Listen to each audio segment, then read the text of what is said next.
Hi పిల్లలు, ఎలా ఉన్నారు? మీరందరూ పరీక్షలు బాగా రాస్తున్నారా? అయితే ఈ వారం మీకు చిన్న కథతో మీ ముందుకు వస్తున్నాను. ఆ కథ పేరు ఏంటంటే 50కి పైనే. ఏంటో ఆ 50కి పైన చూద్దాము. తెలుగు పండితుడు కోదండరాం తరగతిలో పిల్లలకు పరీక్షల గురించి మాట్లాడుతూ, ఒరే, మీ అందరికీ ఎలాగైనా 50కి పైనే వేస్తాను మార్కులు అన్నారు. అదే సమయంలో వరండాలో పర్యవేక్షణ కోసం తిరుగుతున్న ప్రధానోపాధ్యాయుడు చంద్రరావు ఈ మాటలు విన్నారు.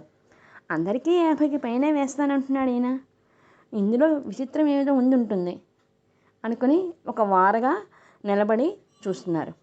ఒక తెలివైన విద్యార్థి లేచి, మాస్టారు, అందరికీ 50కి పైనే వేస్తామంటున్నారు, మరి కొంతమంది పేపర్ బాగా వాయలేదని చెప్పారు కదా మాస్టారు అన్నాడు. అయినా సరే, నేను అందరికీ 50కి పైనే వేస్తాను అన్నారు కోదండరాం మాస్టారు. పిల్లలకు అర్థం కాక ఆశ్చర్యంగా ముఖాలు పెట్టారు. వారగా నిలబడి ఇదంతా వింటున్న ప్రధానోపాధ్యాయునికి ఇదేమిటో విచిత్రంగా ఉంది, తెలుసుకోవాలనే ఆతృతగా కూడా ఉంది.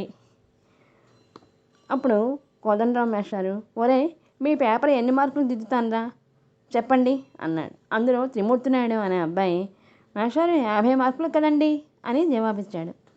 అప్పుడు మాస్టారు, రంగారావుకి 10 మార్కులు వచ్చాయనుకోండి, 10/50 అని వేస్తాను కదా, అలాగే కిరణ్కి 42 మార్కులు వస్తే 42/50 అని వేస్తాను కదా, పేపర్ మీద మీ అందరికీ మార్కులు 50కి పైన వేస్తున్నాను కదా అన్నారు మాస్టారు.